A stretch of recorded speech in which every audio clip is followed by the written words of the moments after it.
Assalamualaikum warahmatullahi wabarakatuh. We are from Group A. My name is Rama Melianti and my partner is Siti Oktarina. The Honorable my lecturer Miss Rida Ilma SPD MPD. So our material in this meeting is about bakat and minat. Jadi pokok bahasan pada materi kali ini terdiri dari pengertian bakat, ciri anak berbakat, jenis-jenis bakat, pengertian minat, jenis-jenis minat, perbedaan bakat dan minat, persamaan bakat dan minat, serta faktor-faktor yang mendukung perkembangan bakat dan minat. Pembahasan pertama yaitu A. Pengertian bakat atau aptitude. Bakat merupakan potensi atau kemampuan yang dibawa seseorang sejak lahir. Pada dasarnya, setiap individu memiliki bakat yang berbeda-beda. Dan juga setiap individu memiliki potensi alamiah yang berbeda sejak lahir. Menurut Crow dalam bukunya berjudul General Psychology mengatakan bahwa bakat adalah suatu kualitas yang tampak pada tingkah laku manusia pada suatu lapangan keahlian tertentu, seperti musik, seni mengarang, kecakapan pengetahuan, dan keterampilan khusus, seperti kemauan berbahasa, bermain musik, melukis, dan lain-lain. Selanjutnya jenis-jenis bakat. Pada umumnya, bakat terdiri dari dua jenis, yaitu bakat umum dan bakat khusus. Bakat umum merupakan kemampuan berupa potensi dasar yang bersifat umum yang dimiliki oleh setiap orang. Sementara itu, bakat khusus adalah kemampuan berupa potensi khusus yang tidak dimiliki oleh semua orang seperti bakat seni, olahraga, atau kemampuan seseorang pemimpin. Adapun bakat khusus dibagi menjadi beberapa golongan, antara lain 1. Bakat verbal, yaitu bakat tentang konsep-konsep dalam bentuk kata-kata. 2. Bakat numerikal, yaitu bakat tentang konsep-konsep dalam bentuk angka. Yang ketiga yaitu bakat skolastik, yaitu kombinasi logika dan angka-angka, mencakup kemampuan nalar, mengurutkan, berpikir dalam pola sebab akibat, menciptakan hipotesis, mencari keteraturan konseptual atau pola numerik, serta memiliki pandangan rasional tentang hidup. Golongan ini merupakan kecerdasan para ilmuwan akuntan dan membuat program komputer. Yang keempat yaitu bakat abstrak, yaitu bakat berbentuk pola, rancangan, diagram, ukuran, bentuk, dan posisi. Yang kelima yaitu bakat mekanik, bakat tentang prinsip umum IPA, tata kerja mesin, perkakas, dan alat-alat lainnya. Yang keenam, bakat relasi ruang atau spasial, yaitu bakat mengamati, menceritakan pola dua dimensi, memiliki kepekaan yang tajam terhadap detail visual, dan menggambarkan sesuatu dengan begitu hidup. Golongan ini merupakan kecerdasan para arsitek, fotografer, artis, pilot, dan insinyur mesin. Yang ketujuh yaitu bakat kecepatan, ketelitian krelikal, yaitu bakat tentang menulis, meramu untuk laboratorium, kantor, dan sebagainya. Yang kedelapan yaitu bakat bahasa linguistik, yaitu bakat tentang penalaran bahasa untuk jurnalistik, penyiaran, editing, hukum, pramugari, dan sebagainya.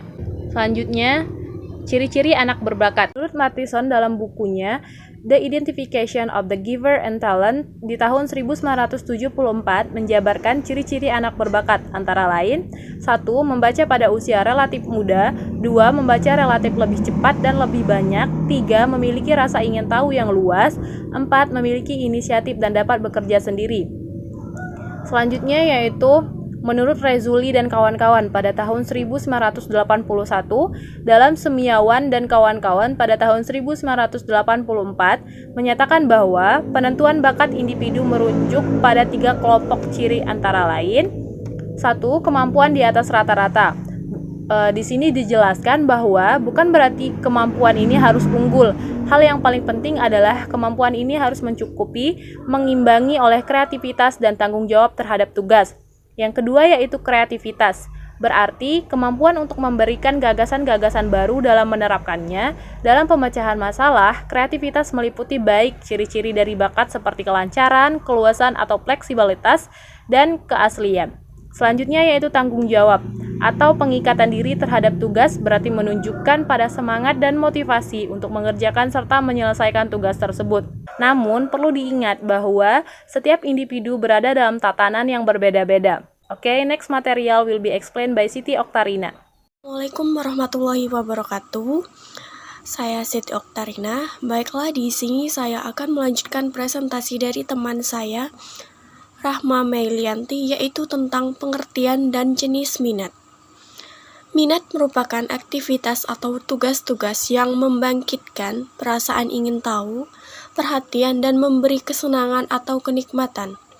Minat dapat menjadi indikator dari kekuatan seseorang di area tertentu, di mana ia akan termotivasi untuk mempelajarinya dan menunjukkan kinerja yang tinggi. Dan di sini juga ada pengertian minat menurut Soekardi 1994. Minat merupakan salah satu unsur kepribadian yang memegang peran penting dalam mengambil keputusan masa depan. Dan selanjutnya, minat juga memiliki jenis-jenis tertentu.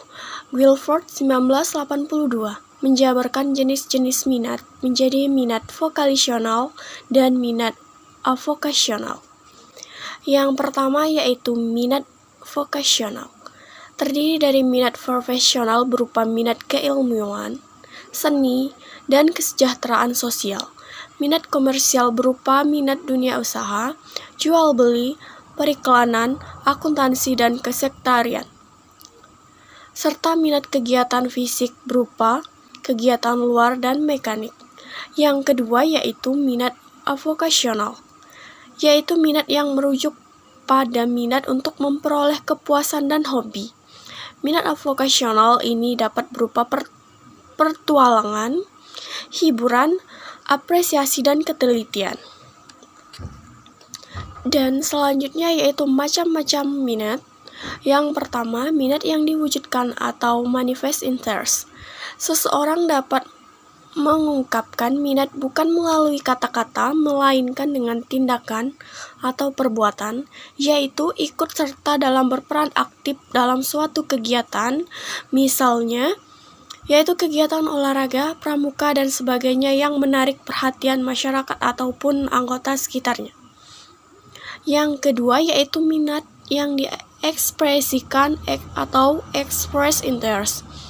Seseorang dapat mengungkapkan minat atau pilihannya dengan kata-kata tertentu. Misalnya, seseorang mungkin mengatakan bahwa dirinya tertarik dalam mengumpulkan mata uang, logam, perangko, dan lain-lain. Yang ketiga yaitu minat yang diinventariskan, inventorial interest. Seseorang menilai minatnya agar dapat diukur dengan menjawab terhadap sejumlah pertanyaan tertentu atau urutan pilihannya untuk kelompok aktivitas tertentu. Pertanyaan-pertanyaan untuk mengukur minat seseorang disusun dengan menggunakan materi. Selanjutnya yaitu di sini ada perbedaan bakat dan minat. Dan bakat adalah inherent atau natural dan bawaan, lepas dari aspek suka atau tidak suka, tidak mudah berubah, dan permanen aspek genetik atau lebih dominan. Sedangkan minat yaitu lingkungan, natural atau hasil belajar dengan pengalaman, orientasi pada hobi, kesukaan atau kesenangan semata, dan mudah berubah sesuai dengan tren. Di sini juga ada persamaan bakat dan minat. Bakat dan minat sama-sama perlu adanya pengembangan atau berkembang melalui belajar agar kemampuan dan keinginan yang ada dapat menjadi sesuatu yang nyata. Dan selanjutnya yaitu mengembangkan bakat dan minat. Hal pertama yang harus kita ketahui dalam pengembangan bakat dan minat yaitu kenali diri.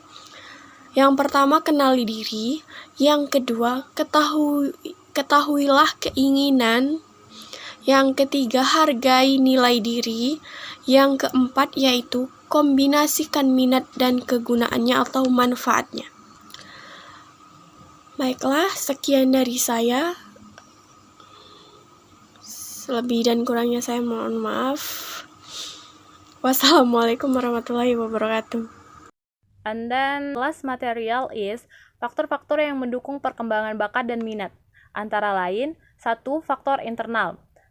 Faktor internal merupakan faktor yang berasal dari dalam diri individu yang terdiri dari faktor genetik, merupakan faktor yang mendukung perkembangan individu dalam minat dan bakat sebagai totalitas karakteristik individu yang diwariskan oleh orang tua kepada anaknya dalam segala potensi, baik melalui fisik maupun psikis yang dimiliki individu sebagai pewaris dari orang tuanya. Selanjutnya yaitu faktor kepribadian. yaitu keadaan psikologis ketika perkembangan potensi anak tergantung pada diri dan emosi anak itu sendiri. Selanjutnya, faktor eksternal. Faktor eksternal merupakan faktor yang berasal dari luar diri individu seperti faktor lingkungan. Faktor eksternal terdiri dari faktor keluarga, merupakan lingkungan awal tempat individu belajar dan latihan, karena keluarga merupakan lingkungan pertama yang paling penting bagi individu. Faktor sekolah merupakan suatu lingkungan yang dapat mempengaruhi proses belajar mengajar kondusif yang bersifat formal. Lingkungan sosial merupakan suatu lingkungan yang berhubungan dengan kehidupan masyarakat. Di lingkungan sosial inilah individu akan mengaktualisasikan minat dan bakatnya dalam masyarakat. Selain faktor internal dan eksternal, terdapat beberapa hal yang harus diperhatikan, antara lain, 1. Keberanian membuat individu mampu menghadapi tantangan dan hambatan, baik bersifat fisik, psikis, maupun kendala-kendala sosial lainnya. Yang kedua, latihan adalah kunci dari keberhasilan dalam setiap latihan, bukan saja dari kuantitas, tetapi juga dari segi motivasi yang menggerakkan setiap usaha yang terlihat secara fisik. Yang ketiga yaitu dukungan dari lingkungan. Lingkungan memiliki arti luas. Dalam hal ini, dukungan dari lingkungan termasuk manusia, fasilitas, biaya, dan kondisi sosial lainnya. Yang keempat yaitu memahami hambatan dan cara mengatasinya. Dalam hal ini, tiap individu perlu mengidentifikasi dengan baik hambatan yang ada. Identifikasi biasanya dilakukan dengan mengategorikan mana hambatan yang mudah diatasi dan mana yang sulit untuk diatasi. Kemudian, mulailah untuk memikirkan jalan keluarnya yang terbaik dari hambatan tersebut. Okay, that's all presentation from our group. Sorry for my mistake and wassalamualaikum warahmatullahi wabarakatuh.